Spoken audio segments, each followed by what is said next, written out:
Wichita Queensna in hot, coats and stomo, oichuk chasiam in hot, tisha Úxwumixw, oichuk in muntmunt, in sese, in hot squallow and coats and stomo, yo in hot. Wichita is my ancestral name. Dennis Joseph is my given name. From the Squamish Nation. In the language, I gave thanks to Creator.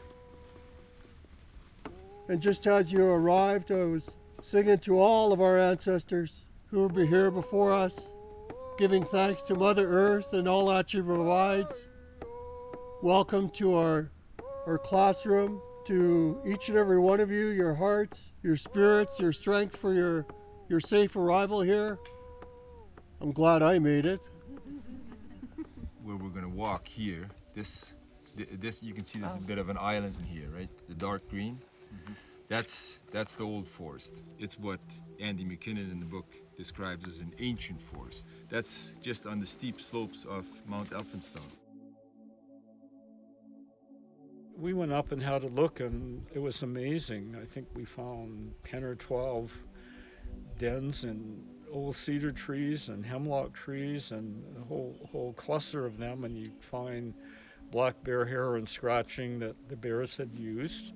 It was pretty exciting for me because I've done years of work up on the Central Coast and not seen such an accumulation of existing black bear dens. I concluded that because so much of the surrounding old forest had been logged, the bears were concentrating their denning areas in the Dakota. This area should never be logged. BC Timber Sales should be concentrating their logging efforts in their real second growth plantation forests, which are all over the place, and leave these legacy forests where they are for future generations of people, of bears, of all the other animals that have nowhere else to go and nowhere else to hibernate once we log all of them. I'm going to get a little bit closer to him. You know what? You're beautiful.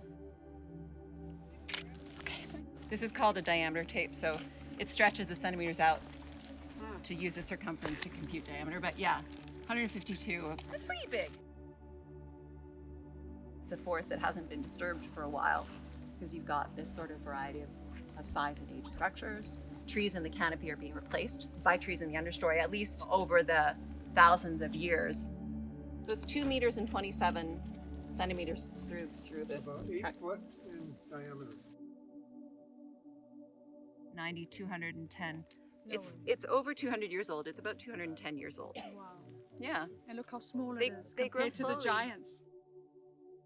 We live in this really unique moment in time where clearly we are looking at the last ancient trees, and we are looking at the last moment when we could turn things around. We know that indigenous peoples have lived with these forests for thousands of years and looked after them without destroying them. So we really have to appeal to the BC government to do the right thing and work with indigenous governments to come up with a different path.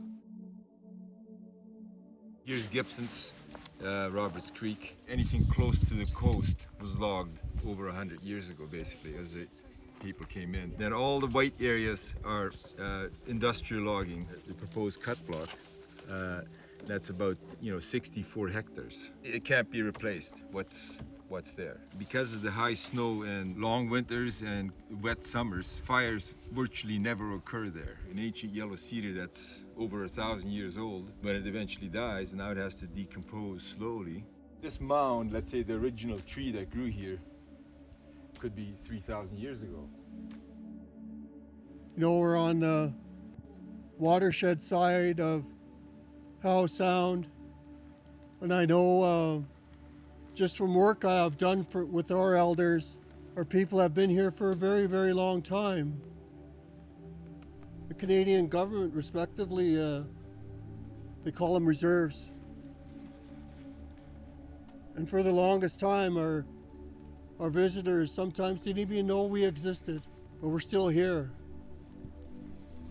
And we're still willing to work together with one heart, one mind to look after what we have.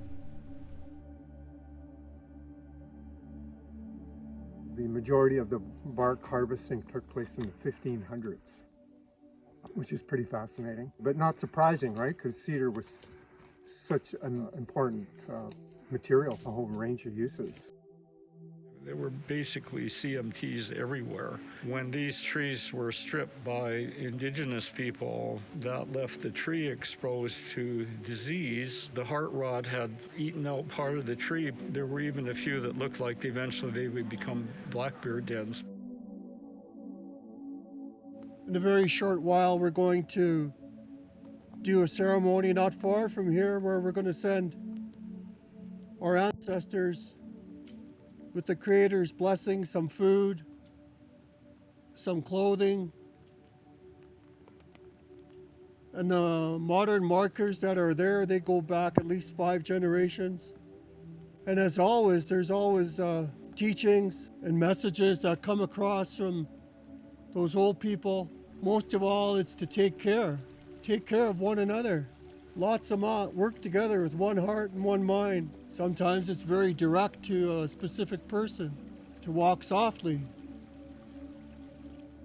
to walk a little closer to this Mother Earth. My uncle used to say, just don't get up and say things. Leave a part of yourself here. Leave part of yourself that'll mean something to somebody. You see, these trees are our pillars, and the sky is our ceiling, and this is our sacred home. That's why I say these words to you, to bear witness and take what's meaningful for you and take it home. Especially saving what's left here. It's very special to me to be able to come here today and share some of the stories. We're still here. We're still teaching. And it was with great joy I share with you these teachings and this knowledge. And leave it up to you to find more about wherever you land in your life, who people are as Indigenous people, because there's so much there. So much to work with together.